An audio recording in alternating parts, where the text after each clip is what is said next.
Hi guys, this video is on meiosis and inheritance. For some of you who don't feel comfortable with the Punnett squares quite yet, there's a beginner video on just monohybrid crosses that I've posted on Edline, so you might want to watch that one first to make sure you're comfortable with that before you go to the second video. This video the first slide here is just about some review. So body cells are diploid, where gametes are haploid. So in a diploid cell, we'd find a mom and a dad chromosome together, and a haploid cell would have half of that information.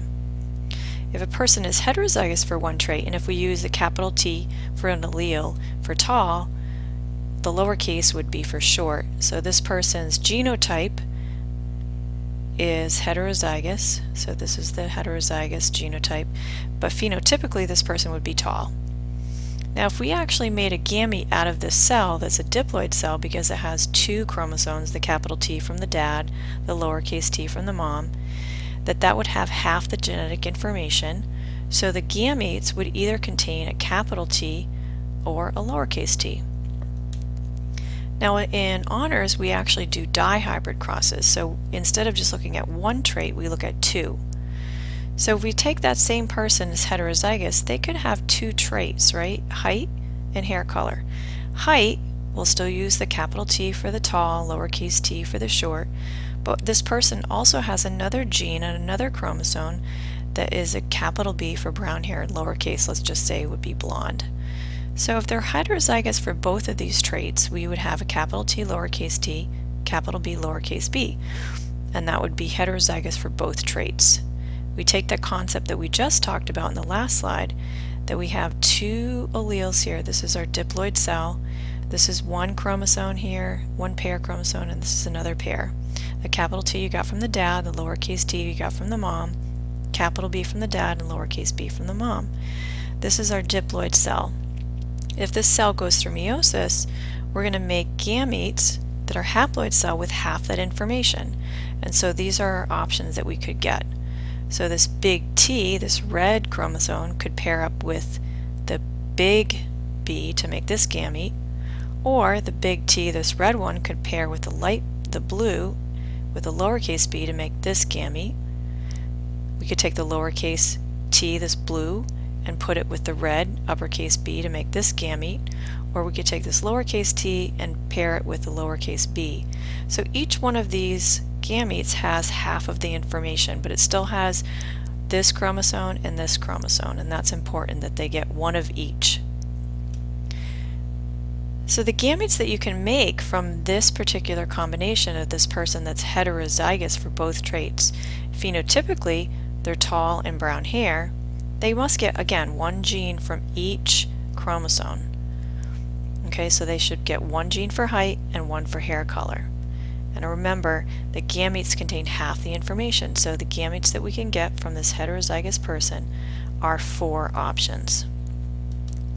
So let's try to see if we can figure out how many different gametes this person would make.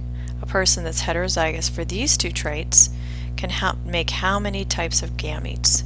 After you figure out how many gametes there are, I want you to figure out what those gametes would be. And then the next sample here is a person that has homozygous dominant for one trait and heterozygous for another trait. That's a diploid cell. How many different gametes can that make, and what are the gametes? So why don't you pause the program right now, see if you can come up with the answers, and we'll come back and go over it in just a sec. So how'd you do? So here's the answer to the first question, is that if you're heterozygous for both traits, you can make 4 different gametes. And the gametes would be capital A, capital B. So this A could bond with this B and make a gamete. Or we could go capital A, lowercase b. This A goes with this B.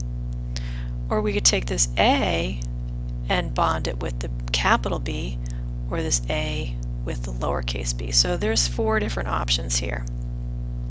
So if you look up here, well, we've got 4 different choices we could do. Now this person has homozygous dominant and a heterozygous, so 2 different traits, but they're genetically different in each of the ones. So this is a diploid cell. How many gametes can they make is 2. So we can take this capital A and put it with a capital B, which is this one. And then you're like, wait a second, Miss Oz, what about if I could take this A and put it with this B?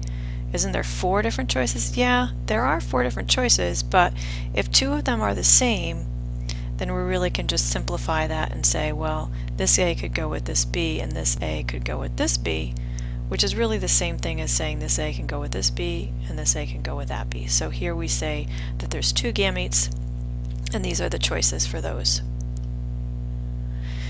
So what we're going to do is we're going to take that sample that we just figured out the gametes for. So we figured out the gametes in the last slide, and here are examples. So here this person is heterozygous for both these traits. They make 4 gametes. The other person that's homozygous for A and heterozygous for B only makes 2 gametes.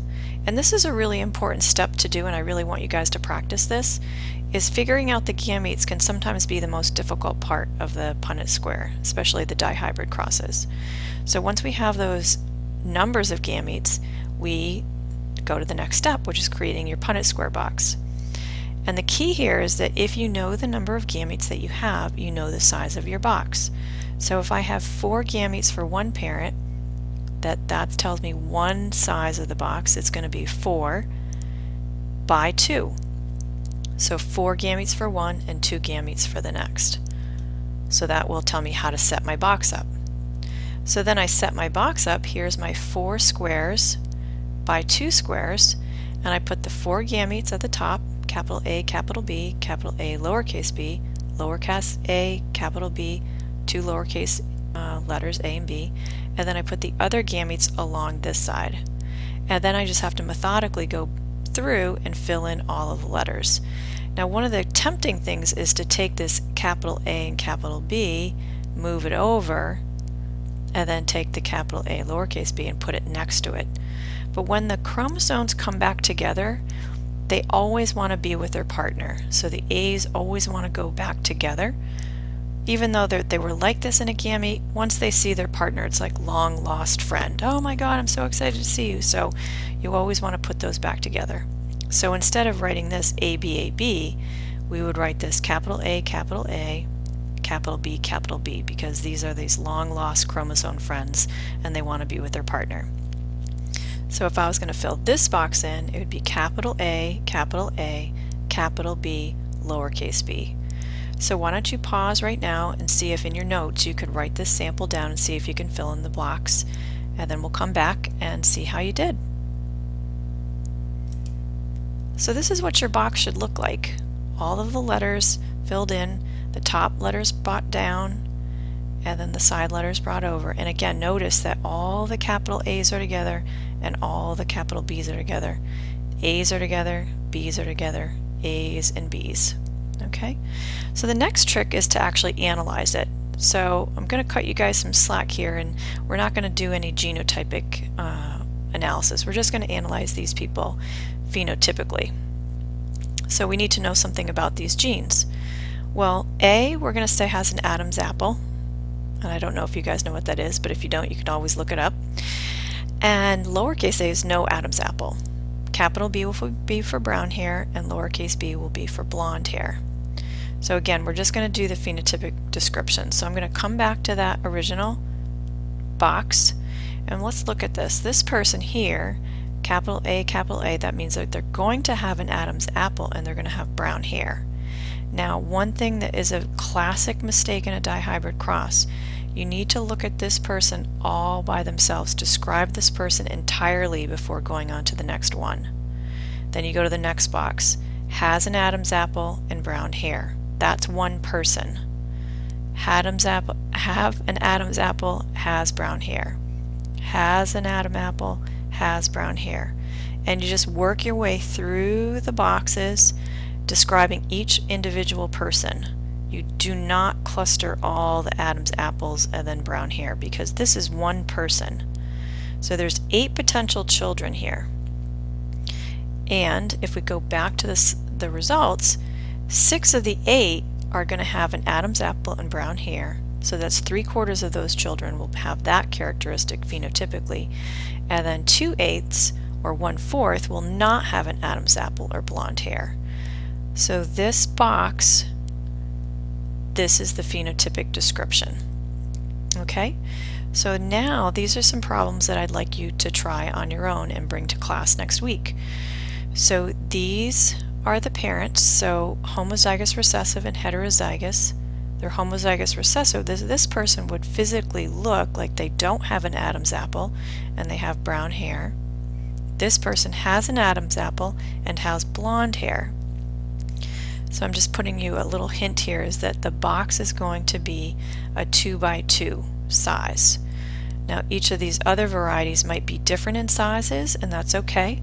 And it's really important to kind of go back through this presentation if you need help in trying to figure out how do you figure out the gametes. So again, find out the gametes first, make your box, fill in your box, and make sure that the letters come back as long lost friends, so the A's stay together and then the B's. Then the last step is to describe them phenotypically. Good luck, I hope it goes well, and I look forward to seeing you guys next week.